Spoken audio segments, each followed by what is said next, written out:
aujourd'hui que la Côte d'Ivoire est née, non. La Côte d'Ivoire était déjà dans ses débuts appelé Petit Paris parce que vous faites vraiment mis l'accent sur les infrastructures. On a eu un beau pays, il a embelli davantage, mais la place des droits de l'homme a toujours été négligée. Et très malheureusement, ces dernières décennies, notamment il y a environ 3 décennies, donc environ 30 ans, la catastrophe des droits de l'homme est, je disais dans un de mes livres que c'est vraiment l'enfer des droits de l'homme que nous vivons.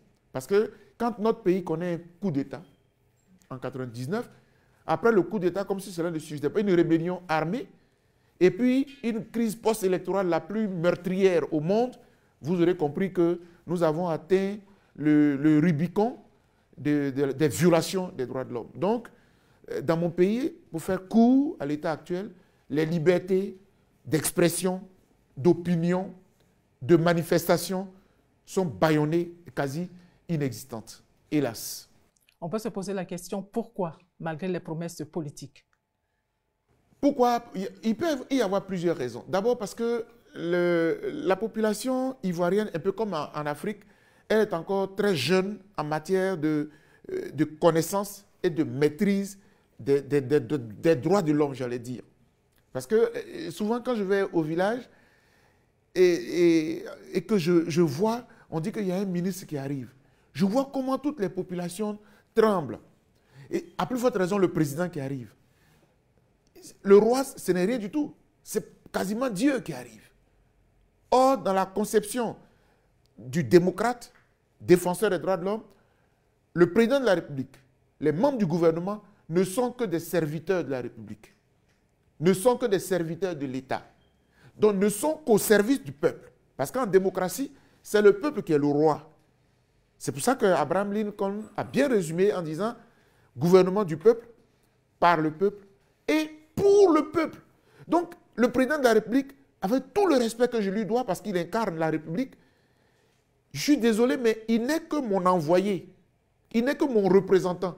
Donc, s'il y a quelqu'un qui...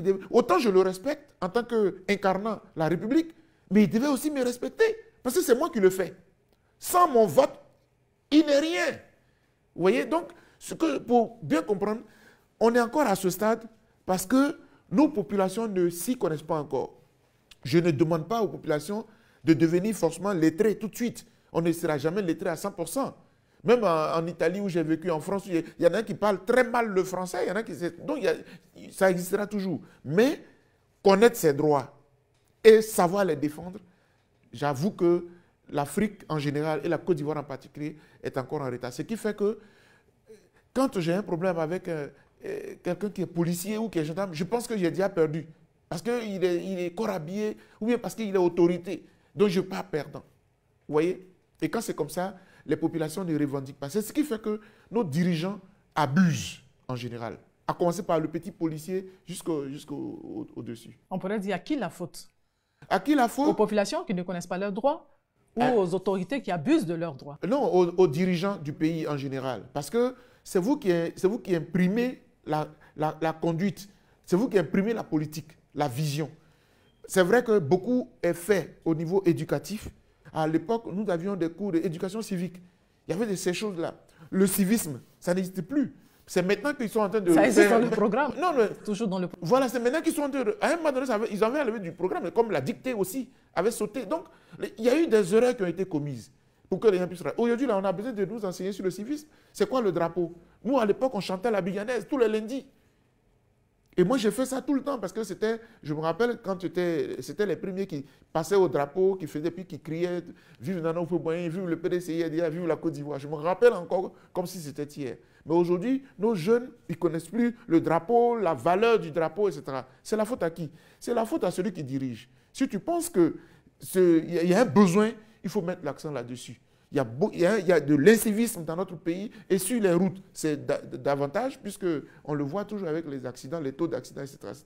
Bref, les populations ne demandent qu'à avoir des dirigeants qui soient conscients des besoins du peuple et de les satisfaire. C'est ce que j'appelle les droits de l'homme. Donc, droit à l'éducation, mais aussi, il y a le droit à la santé, mais aussi, il y a le droit à la... On dit la vie est chère. Mais c'est la faute à qui? Ce n'est pas aux populations. C'est celui qui dirige, qui doit prendre les grandes décisions, les bonnes décisions. En résumé, quels sont les principaux manquements de l'État en matière de droits de l'homme? Les principaux manquements de l'État lui-même en matière de droits de l'homme, d'abord, c'est la méconnaissance et le non-respect des lois. Moi, je ne peux pas comprendre que quelqu'un me dirige, on vote les lois au Parlement et lui-même, il est le premier à ne pas les respecter. Alors vous allez me dire, oui, mais docteur Boga, vous exagérez. Non, quand on passe de 2 mandats à 3 mandats, déjà, c'est grave. On n'a pas besoin de faire avade pour comprendre que c'est 2 mandats, c'est 2 mandats. Et surtout que vous avez battu campagne pour dire, dans la nouvelle constitution, le président ne fera pas un 3e mandat. Vous l'avez dit partout, dans les parlements, etc. Et puis, patatras, le 3e jour, on dit, voilà, le 3e mandat est devant vous, à prendre ou à laisser. Et puis eux-mêmes vont se dédier maintenant. On ment au peuple.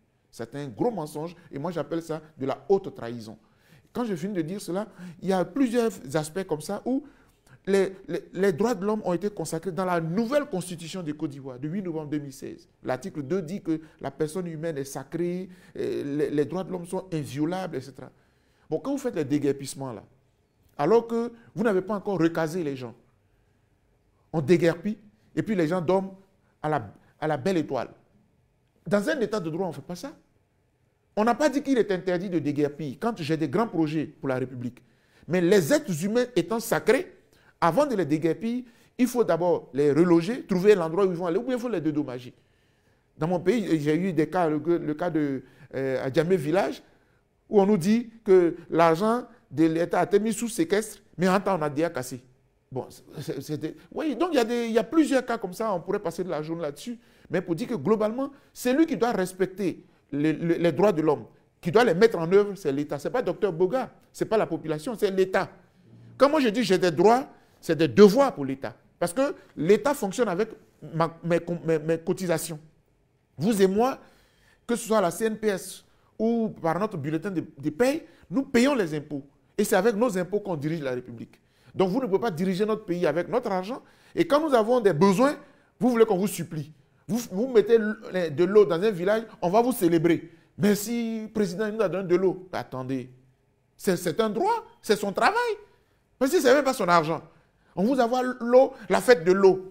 Vous voyez, ce sont des exemples pour dire qu'on est un peu en retard encore sur les questions de mentalité. Il y a des manquements au niveau de l'État, mais qu'est-ce que le citoyen normal, ordinaire, doit faire pour vraiment améliorer son accès à ses droits fondamentaux? Ça, je m'adresserai surtout à vous et moi, à nous qui sommes allés à l'école. Voilà, nous qui sommes allés à l'école, je dis toujours à mes étudiants, vous ne pouvez pas être des étudiants en droit, en licence 1, 2, 3, master, etc. Et puis, vous n'apprenez pas le b.a.-ba, la question de démocratie, la question des droits de l'homme. Et puis, vous dites, non, la politique, là, ça ne me concerne pas, ça concerne les autres. Non, tu es un citoyen. Le citoyen a des droits et des devoirs. Donc, ça, c'est à nous de nous former aussi. En tant que parents d'élèves, en tant que parents, mais surtout nous qui sommes intellectuels. Maintenant, quand on va au village aussi, même en langue vernaculaire, on peut enseigner les droits de l'homme à nos parents. Moi, je suis toujours impressionné. Dans mon village, il y a un chef du village. Il n'a pas fait du droit. Mais quand même, quand il y a des litiges, sous l'arbre à palabre, avec ses notables, ils arrivent à trancher. C'est ce que Descartes disait, le bon sens est la chose du monde la mieux partagée. On n'a pas besoin d'aller faire Harvard, d'aller faire quelle grande université avant de trancher les litiges. Donc, je pense que ceux qui doivent beaucoup travailler sur ces questions-là pour transformer notre société demain, c'est vous et moi. Et votre média, en m'invitant ici, participe de cette éducation de notre population. Et je suis heureux, il faut quand même que je le note, que dans le système éducatif ivoirien, un combat que nous avons mené, parce que ça fait quand même 30 ans que je suis dans le milieu des droits de l'homme, ils ont mis dans le programme, finalement, la question des droits de l'homme qui commence à être enseignée depuis le primaire. Ça, c'est une très bonne chose. Ça participe à l'évolution des mentalités. Parce que hier, ce n'est pas aujourd'hui, et aujourd'hui ne sera pas demain. Donc, entre les populations et l'État, qu'est-ce qu'il faut mettre au milieu? La communication, l'éducation, quel est le volet qui serait le plus adapté pour que les citoyens puissent connaître leurs droits fondamentaux et les réclamer? Si je devais résumer, la première responsabilité incombe à l'État. C'est une question d'éducation. Vous savez très bien, et l'État a tous les moyens. L'État, les médias même là, l'État a des médias. Alors, souvent, je le dis, je paye la redevance télé. Hein. Quand je paye la redevance télé, là, dès que j'allume la télé, mais ce sont les louanges du président de la République toute la journée. Quelle est ma part en tant que citoyen? Alors qu'on aurait pu utiliser cette télévision-là pour enseigner les droits de l'homme à nos parents. Parfois, il y a des informations en langue vernaculaire, dans nos langues. On peut glisser la formation des droits de l'homme pour que les populations connaissent leurs droits. Chère madame, quand un peuple il connaît ses droits, c'est une société qui bondit. Et le gouvernant n'a pas trop de problèmes. Vous voyez, on parle de Covid. Après, il fallait expliquer aux parents, etc. Tout ça, ça participe de la société moderne.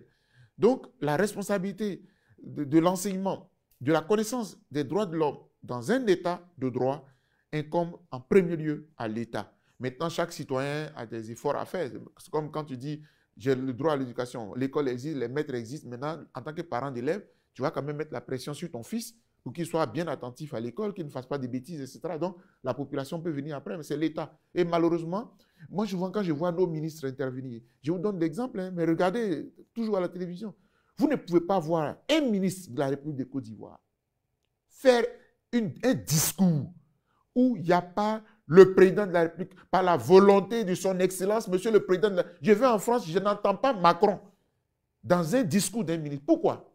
Parce que quand on te nomme ministre, c'est sur la base de tes compétences. Parce que tu maîtrises ton domaine. Parle-nous de ton domaine. Laisse le président, il a fini de te nommer. Mais on ne va pas tous les jours. Il faut une phrase. Le président de la République, en même temps, ils sont en campagne, en fait. En propagande. Ça nous abrutit.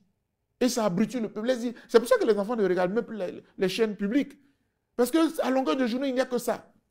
Oh, il y a des activités qui se passent. La population évolue. Il y a des gens, il y a une maison qui est tombée là-bas. Il y a de l'inondation. Il y a des informations qui nous intéressent. Ça, c'est de l'information, mais quand on parle des droits fondamentaux, on le dit très souvent, nul n'est censé ignorer la loi. Vous, qu'est-ce que vous dites par rapport à ça? Oui, mais j'ai interpellé les juristes sur la question. Je fais les droits de l'homme, mais je ne suis pas juriste classique. Quand on dit nul n'est censé ignorer la loi, deux choses.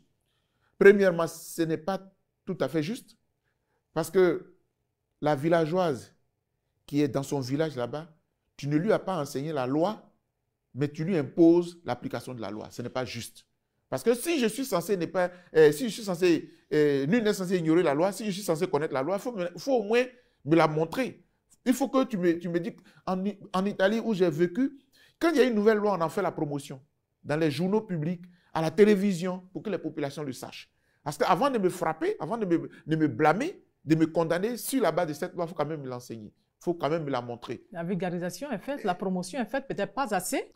Justement. Pas assez. C'est pas assez, justement. Qu'est-ce que vous proposez? Utilisons les mécanismes de communication publique que même les populations paient pour pouvoir leur enseigner leurs droits. Si on procédait de cette façon-là, pour enseigner les droits, en nous basant même sur notre constitution, hein, laissez même la Déclaration universelle des droits de l'homme là-bas et tout. Mais sur la base de notre constitution, elle était bien écrite. Beaucoup d'aspects des droits de l'homme sont là-dedans. Il faut que vous les divulguiez.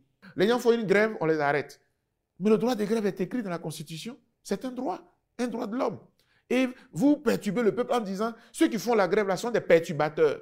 Ce sont ils sèment l'ordre public, ils perturbent l'ordre public. Ce n'est pas vrai. Par rapport à tous ces abus que vous venez d'énumérer, au niveau de la santé, au niveau de la grève, au niveau même de l'information, à votre avis, quels sont les nouveaux dangers qui guettent les libertés publiques aujourd'hui?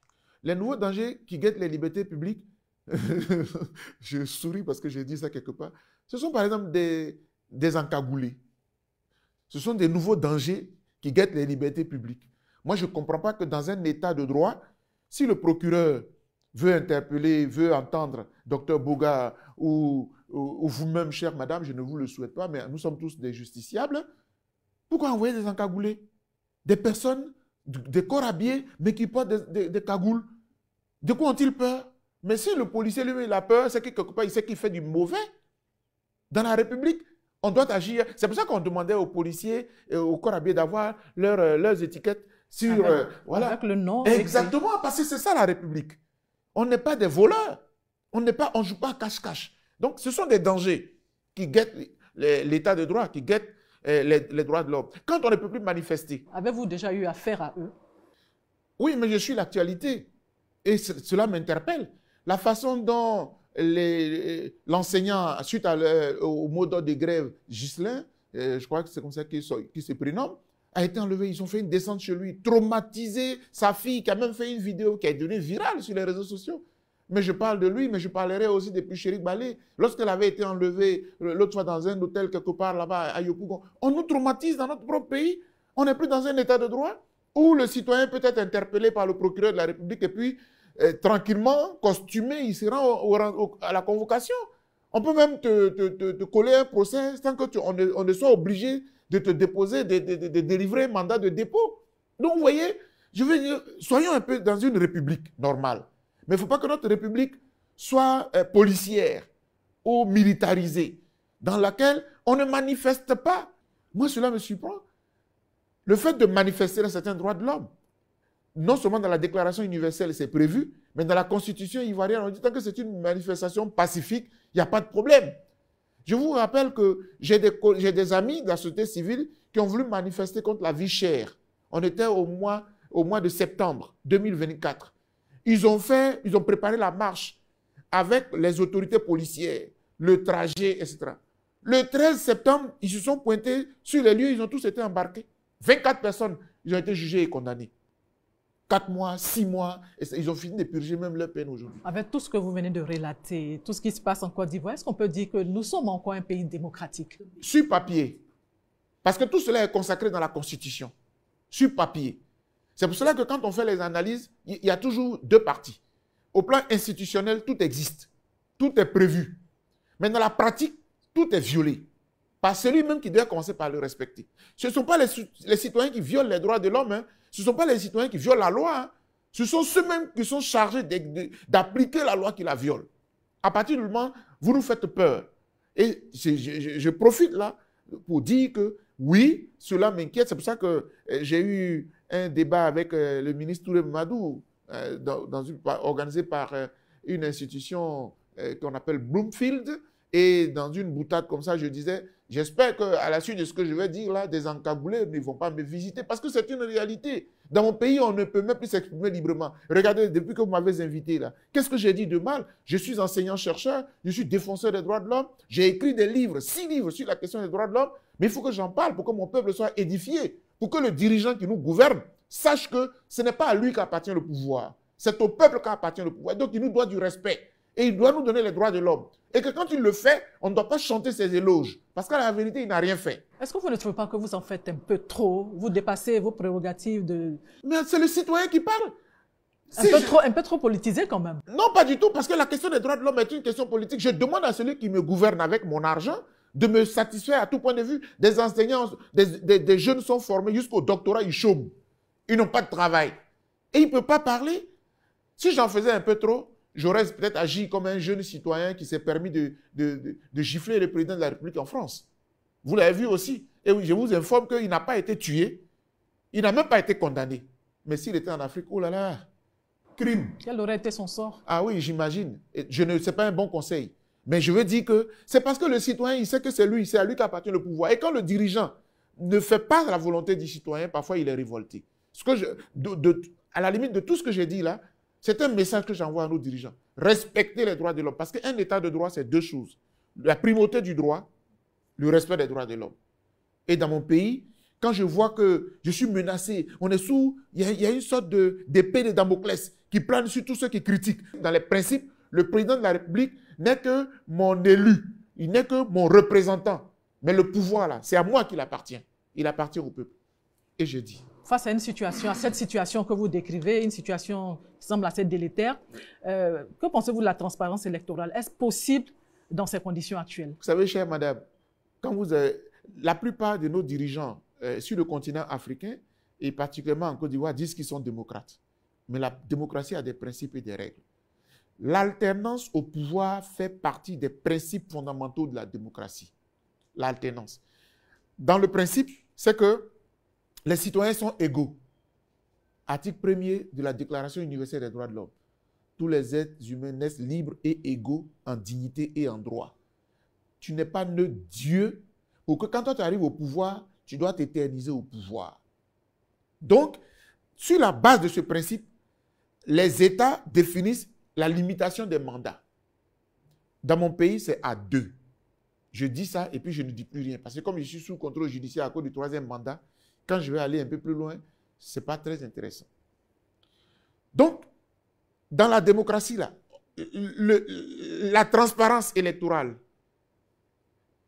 l'inclusion, parce que dans la Déclaration universelle, il est dit que tout citoyen a le droit de participer aux fonctions publiques de son pays. À certaines conditions. Oui, les conditions, ce sont lesquelles? Ne pas être frappé par des décisions de justice. Par exemple, il ne faut pas être condamné, etc. Très bonne question. Mais les condamnations auxquelles j'assiste dans mon pays, je vois une même politique. Parce que je ne peux pas comprendre que 2 personnalités sont arrêtées à la suite de la crise post-électorale de 2010. Une crise des plus graves dans notre pays. On les envoie à la CPI. L'État les envoie à la Cour pénale internationale en estimant que si on les juge dans le pays, on peut penser qu'il y a eu parti pris, c'est une justice des vainqueurs, la communauté internationale va les juger. Ils sont acquittés. Et dès l'instant où on sent qu'ils vont être acquittés totalement, paf, on allume des procès dans le pays. Vous voyez que tout ça, ce n'est pas juste. Ce n'est pas juste, c'est fausser le jeu électoral. Mais mieux, quand ils arrivent, ils saisissent, on était en 2020, ils saisissent une juridiction supranationale. C'est-à-dire que la Côte d'Ivoire est partie à des accords et a adhéré librement à des traités internationaux, dont le traité de l'Union africaine, dans lequel la Côte d'Ivoire dit la justice ivoirienne, la Côte d'Ivoire reconnaît la justice de l'Union africaine. Et elle s'appelle la Cour africaine des droits de l'homme et des peuples. Elle rend un verdict demandant à l'État de Côte d'Ivoire de remettre les noms de M. Gbagbo et M. Soro Guillaume sur la liste électorale. Et le président de mon pays, dans une déclaration publique, dit la Côte d'Ivoire est souveraine, elle n'appliquera pas cette décision.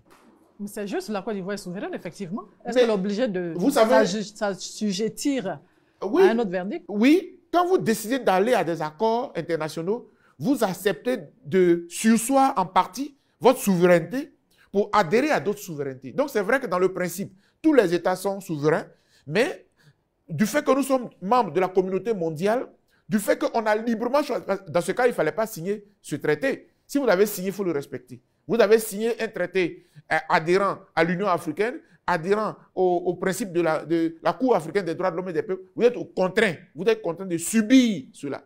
Voilà. Vous avez parlé du cas du président Laurent Gbagbo, vous avez parlé de Soro, il en est de même pour Blé Goudé. Exactement, c'est pareil. Même dans le cas de Blé Goudé encore, c'est beaucoup plus grave parce que dans le cas de M. Soro, bon, on dit atteinte à la sûreté de l'État, il était en train de préparer. Ça, c'est eux seuls qui le disent. Moi, je n'ai pas les éléments. Vous prenez le cas de M. Gbagbo, ils ont dédulcoré. Comme à la CPI, c'était les crimes contre l'humanité, là-bas, on lui colle un crime économique qui n'est même pas fondé. Et je vous le dis en deux petits mots. Le président Gbagbo, on lui reproche d'avoir pris l'argent de la Côte d'Ivoire qui se trouve à la BCEAO pour payer les fonctionnaires. En fait, qu'est-ce qu'il en a fait? Eux qui cassent pour s'enrichir et quelqu'un qui veut que les fonctionnaires du pays, puisqu'il n'y a pas d'interdiction de l'État, il y a une continuité de l'État, même si on était en crise, il fallait que... Moi, je dis souvent en m'amusant, je dis, bon, si dans la période de la crise post-électorale, j'avais reçu 2 salaires en tant que fonctionnaire, j'allais dire, ah oui, mais le premier salaire de M. Gbagbo, là, c'est une usurpation. Mais c'est le seul salaire qu'on a reçu. Donc, en la vérité, vous poursuivez quelqu'un parce qu'il a payé tous les fonctionnaires avec l'argent de qui? L'argent de la Côte d'Ivoire. Et on le poursuit pour cela. Et le tribunal même qui le juge, il n'est même pas habilité parce que c'est un ancien chef de l'État. Vous ne pouvez pas juger un ancien chef de l'État avec un tribunal ordinaire. Bref, il est condamné à 20 ans. Et puis, Blé Goudé, dans ce cas, c'est plus catastrophique parce que les chefs d'accusation sont exactement les mêmes que ceux qui ont été jugés et pour lesquels il a été jugé à la CPI. Ils n'ont pas fait d'effort. Donc, tout ça, ça montre que ce sont des procès pipés. Et puis vient maintenant le cas de M. Tidjane Thiam, qui est le dernier. Je crois que ça va être la goutte d'eau qui va montrer aux yeux du monde qu'il y a un problème électoral en Côte d'Ivoire. Et c'est pour cela que nous pensons que nous sommes dans une crise préélectorale avant octobre 2025 et que l'État de Côte d'Ivoire gagnerait à mettre balle à terre parce que je préfère couper court et puis demander à l'État de Côte d'Ivoire de mettre balle à terre et de trouver une solution. C'est pour cela que vous me permettez, s'il vous plaît, chère madame, de me permettre de lancer encore mon même message que je lance au président de la République. Je l'avais fait aux États-Unis le 12 octobre 2024 et je demande au président de la République, c'est lui qui est le garant de la sécurité et de la paix dans notre pays. Quand tout va bien, c'est le président. Quand tout va mal, c'est le président. En prenant en exemple le cas du président Gbagbo, si on l'a envoyé à la CPI, c'est vrai qu'on voulait qu'il fût coupable, il ne l'a pas été, mais il y a sa responsabilité. C'est lui qui était à la tête du pays quand tout cela est arrivé avec autant de morts. Donc il faut que celui qui est au pouvoir aujourd'hui sache que si la Côte d'Ivoire dégringole avec les États de l'AES qui sont autour de nous, etc., ce sera de sa responsabilité. Au-delà des appels, quelles sont les actions que vous menez de manière concrète sur le terrain? Mais un acteur de la société civile, quelle action peut-il mener? si ce n'est d'interpeller les dirigeants. Généralement, nous faisons des déclarations, nous faisons des communiqués. Mais il y a aussi parfois que je fais de la formation, je suis enseignant. Donc, je forme aussi la jeunesse. Récemment, j'ai animé encore un atelier sur la question de la jeunesse et la démocratie en période électorale. Je ne fais que former. C'est ça mon travail. Mon travail, c'est que je ne suis pas... D'abord, je ne suis pas putschiste pour prendre des armes. Il y en a qui ont pris des armes. Quand ils n'étaient pas contents, je le dis que je le condamne toujours. Parce que les armes que vous prenez, vous n'atteignez pas la cible que vous voulez. Hier, vous vouliez M. Gbagbo. Dieu merci, il est encore en vie. Mais en temps, on a perdu 3 000, 4 000, etc. Donc, moi, je ne peux pas faire au-delà. Ce que je peux faire, c'est d'interpeller. Interpeller, mais au-delà, est-ce que la FIDOP prévoit un déploiement spécial pour oui. les élections de 2025? Ah oui, on l'a fait. Même les dernières élections de 2023, nous avons observé. On observe les élections. Mais avant d'observer les élections, nous appelons à des conditions électorales crédibles. Parce que si les conditions ne sont pas réunies, l'élection sera pipée. Nous avons parlé, vous et moi, de l'inclusivité de l'élection. Quand il y a des candidats qui sont éliminés en prétextant des décisions de justice douteuses, discutables, abjectes, j'allais dire, vous discréditez l'élection. Deuxièmement, il y a une liste électorale qui pose problème. Depuis longtemps, on l'a dit, il y a des personnes avec tous les griefs qui ont été évoqués par des spécialistes. L'État de Côte d'Ivoire ne veut rien entendre. Je veux aussi parler de la RLE, la révision de la liste électorale. Ce n'est pas moi qui le dis. Le Code électoral, en son article 6, demande à la CEI de faire chaque année la révision de la liste électorale. D'où vient que le président de la CEI dit oui, c'est vrai, on doit faire la révision, mais c'est nous aussi qui choisissons la période. Donc peut-être qu'on va la faire après l'élection. Mais quelle absurdité! Mais face à cela, est-ce que la société civile, est-ce qu'elle s'est organisée pour pouvoir influencer justement ce processus électoral-là? Mais bien sûr que nous sommes mobilisés, sinon je n'en parlerai pas sur votre plateau. Et qu'est-ce que vous avez fait? Mais ce que nous faisons, c'est que nous interpellons le président de la République parce que c'est lui qui est... Je le dis toujours, chère madame. Au-delà de l'interpellation, on interpelle, on est assis au salon, on discute, on écrit, on fait passer dans les journaux. Dans ce pays, il n'y a pas d'autre solution, il n'y a pas d'autre proposition à faire. De ne plus marcher. C'est-à-dire que, généralement, dans un état de droit, quand vous n'êtes pas trop content là, vous décidez de manifester. Je vous donne l'exemple de M. Brendoumi parce qu'il a dit qu'ils ne sont pas contents. Ils vont manifester, il a été convoqué. C'est quand même un député. Un député, on ne l'interpelle pas comme ça. On ne le convoque pas comme ça. Alors qu'il a une immunité. Et moi-même qui vous parle, en tant que militant des droits de l'homme, c'est une sorte d'immunité que la loi de 2014 nous donne.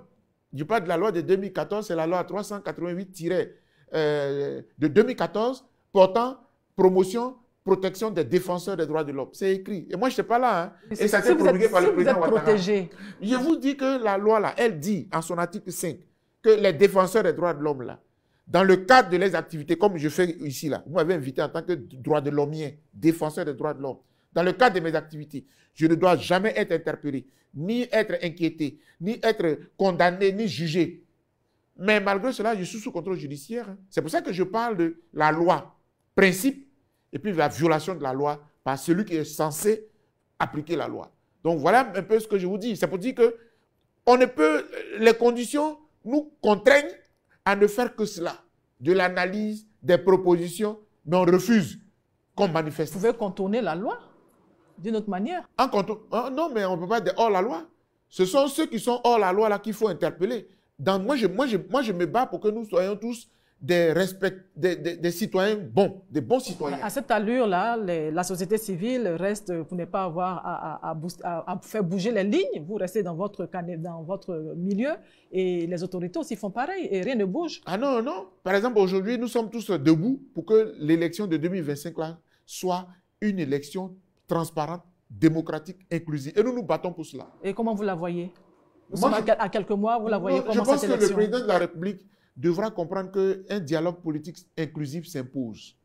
Vous savez, chère madame, il y a les lois. Mais au-delà des lois, nous sommes des humains. Et parfois, il nous arrive de contourner la loi, comme vous le disiez tantôt, au nom de la paix. Le président Gbagbo l'avait fait. Sinon, M. Ouattara ne serait jamais candidat dans ce pays.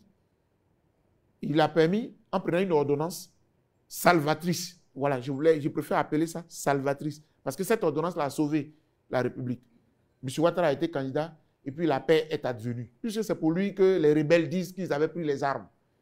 Donc, au nom de la paix, M. Gbagbo a pris. Donc aujourd'hui, là, si on estime que, je veux même caricaturer, si on estime que M. Tidjane Thiam a violé la loi, que Gbagbo a violé la loi, que Guillaume Soro a violé la loi, que Blé Goudé a violé la loi, mais aussi au nom de la paix et au nom de la crédibilité de l'élection à venir, on peut se trouver dans un dialogue politique et puis décider que une loi d'amnistie vient balayer tout ça, tout le monde se présente. Et ça respecte les droits de l'homme parce qu'il faut donner au peuple le choix, la liberté de choisir son président. En éliminant les gens, vous biaisez l'élection présidentielle. Vous parlez de choix. Pourtant, lors d'une conférence à Yamoussoukro, oui, en mai 2024, oui, vous avez appelé le président Alassane Ouattara, oui, à se retirer. Oui. Pourquoi? Alors, je le dis parce qu'il a fait déjà 2 mandats. Donc, sur la base de ce qu'il a déjà fait 2 mandats, il doit se retirer. Et puis maintenant, Dr Boga lui-même, là, il conseille à l'ancienne génération, à un moment donné, mais ça, c'est leur droit de dire on écoute ton conseil ou on ne l'écoute pas. Moi, j'estime qu'il y a des jeunes qui arrivent. Un bon dirigeant, un bon leader, c'est celui qui sait préparer la relève. Je vous le dis très sincèrement. Et ça, c'est une lecture personnelle, mais je suis quand même libre de la faire. Je ne veux pas être... Il y en a qui disent, oui, mais quand tu es démocrate, il faut appeler à ce qu'il ne faut pas... Non, moi, j'ai le droit de vous donner un conseil. Moi, j'estime qu'à un moment donné, depuis 30 ans, il n'y a que vous. Et puis, on vous aime tellement qu'on est prêt à mourir pour vous. Et surtout que vous avez tous dirigé. Surtout que dans le cas de M. Ouattara, il a même fait 15 ans. Qu'est-ce qu'il va chercher encore? Moi, je suis persuadé qu'il m'entend. Il nous entend. C'est vrai qu'il est appelé par ses partisans dans les stades. Il faut qu'il soit candidat. Moi, je dis, la sagesse devrait habiter mon président pour qu'il se dise, après un 3e mandat, parce que lui-même, il a déjà convoqué pour nous dire qu'il voulait faire 2, il ne voulait plus faire un 3e. Donc, le 3e, là, il l'a fait. Bon, Dieu merci. Maintenant, il faut qu'il sache se retirer. Et le faisant, il permet à la jeune génération d'être mobilisée. Est-ce que cette jeune génération est prête à relever le défi, à diriger la cause? Mais je crois que Blé Goudé a dit depuis longtemps qu'il est prêt. Guillaume Soro aussi dit qu'il est prêt. Je viens de voir Tidjane Thiam qui dit qu'il est plus que prêt. Donc, je pense que nous tous, on est prêts. On est prêts. Maintenant, en voulant vous accrocher, vous nous amenez à nous entretuer à cause de vous. Oh, on l'a fait pendant 30 ans. Pour moi, ça en est assez quand même. À un moment donné, il faut savoir se retirer. Mais donc, vous voyez que dans mon discours, j'évoque les principes. Il ne faut pas que vous éliminiez les gens sur la base de la loi. Donnez-leur la latitude de se présenter. Maintenant, le président Gbagbo peut dire, bon, c'est vrai que j'ai le droit de me présenter, mais au nom de la sagesse, j'ai des chambres, j'ai des jeunes chambres. Le président de la République, même lui, qu'il a une demi-douzaine. Voilà, donc si la demi-douzaine là est prête, je ne vois pas pourquoi... Comme vous venez de voir, a bien allumé M. Alassane Dramane Ouattara, mais moi j'ai envie de dire que c'est normal. Pourquoi c'est normal? Parce que, vous savez, quand Ouattara arrive, il fait croire aux gens que la politique n'est pas bonne. Hein. Il fait croire aux gens que la politique n'est pas bonne. Pourtant, le président Laurent Gbagbo avait déjà pu mettre la politique dans la tête des Ivoiriens. Vous savez, quand nous étions à l'époque du Parti unique, bien sûr, on ne s'intéressait pas à la politique. Parce qu'on pensait que quand tu parlais du président Félix Houphouët-Boigny, même les murs comprenaient et ils recevaient tout ce que tu disais. Donc, tout le monde avait peur. Et il a fallu un homme et ses amis, un homme et ses camarades, un homme et ses lieutenants pour se lever et dire non, nous avons besoin du multipartisme. En ce moment-là, la jeunesse ivoirienne s'est intéressée à la politique. Elle a pris goût à la politique et a épousé l'opposant qui luttait d'abord pour la démocratie. Donc, quand il a obtenu la démocratie, dans le multipartisme, ce qui permettait à tout le monde de participer, il a d'abord commencé à participer aux élections. D'où beaucoup de critiques. Les gens lui ont dit, pourquoi tu participes aux élections? Tu ne pourras pas gagner, patiti patata. Il est parti. Grâce à cette élection-là, il s'est fait connaître. Et là, le peuple a su qu'on pouvait essayer quand même. Et là, c'était donc le moment où la jeunesse ivoirienne s'intéressait à la politique, mais est entrée dans la scène politique Alassane Ouattara avec la violence, avec des armes, avec des meurtres, avec des pillages. Parce qu'on a même braqué des banques. Quand on parle de casse de la BCAO, ceux qui l'ont fait, ils se connaissent. Ils sont dans le camp de M. Alassane Dramane Ouattara via la rébellion. C'est ça, tous ces drames et tous ces trucs aussi dangereux qui ont désintéressé la jeunesse à la chose politique. Aujourd'hui, qu'est-ce qu'on pense de politique en Côte d'Ivoire? On pense que la politique, ça tue. On pense que la politique n'est pas bonne. On pense que la politique est faite pour des bandits. On pense que la politique est faite pour des trocs qui n'ont pas de sens. On pense que la politique, ce sont des alliances seulement circonstancielles et sans idéologie. Voilà pourquoi la dernière fois, le président Laurent Gbagbo a dit « Il est important d'avoir quand même une idéologie ». La politique et la conviction ne peuvent pas toujours être un troc. Parce que quand vous troquez ça pour quelque chose, bien sûr que celui qui paye le prix cher, c'est le peuple. Et aujourd'hui, il faut mettre un terme à ça. Donner donc la politique à la population pour qu'elle-même, elle défende ses leaders. Elle-même, elle cotise pour payer leur caution. Elle-même, elle les adoube pour que celui-ci ait l'obligation de travailler pour ce peuple. Parce que vous savez, la chose la plus sûre et certaine, c'est si le peuple ne vous choisit pas, vous n'avez pas de compte à rendre au peuple. D'où la gouvernance chaotique d'Alassane Draman Ouattara qui n'a pas de compte à rendre au peuple. Vous ne l'avez pas voté. Vous ne l'avez pas voté. En 2010, quand Gbagbo a dit qu'il a gagné, le peuple est sorti pour soutenir Gbagbo. Quand Ouattara a dit qu'il a gagné, le peuple n'a pas soutenu Ouattara. Ce sont les rebelles armés qui sont sortis. Et quand ça n'allait pas avec des rebelles parce que le peuple solidaire était debout, c'est la France armée qui est venue pour déstabiliser le président Laurent Gbagbo. Et c'est là où le président Ouattara a toujours compris que son pouvoir ne vient pas du peuple, alors il n'a aucun compte à rendre au peuple. C'est ça le problème. Celui que vous n'avez pas élu gouverne sans tenir compte de vous. Il tient compte de ceux qui lui ont mis là. Et c'est ça. Alassane Ouattara, ayant compris tout ceci, a décidé d'abrutir le système scolaire. La jeunesse ne s'intéresse plus à la politique parce qu'elle pense que c'est chaotique. Ils vont à l'école, ils reviennent, ils s'intéressent aux buzz, aux choses des réseaux sociaux. Parce que là-bas, Ouattara les a fait croire que c'est ce qui amuse, c'est ce qui est bien, c'est ce qui n'a pas de danger. D'ailleurs, il ne s'effraie pas de dire à tous qui veulent l'entendre que si Ouattara n'est pas candidat, ça sera le chaos.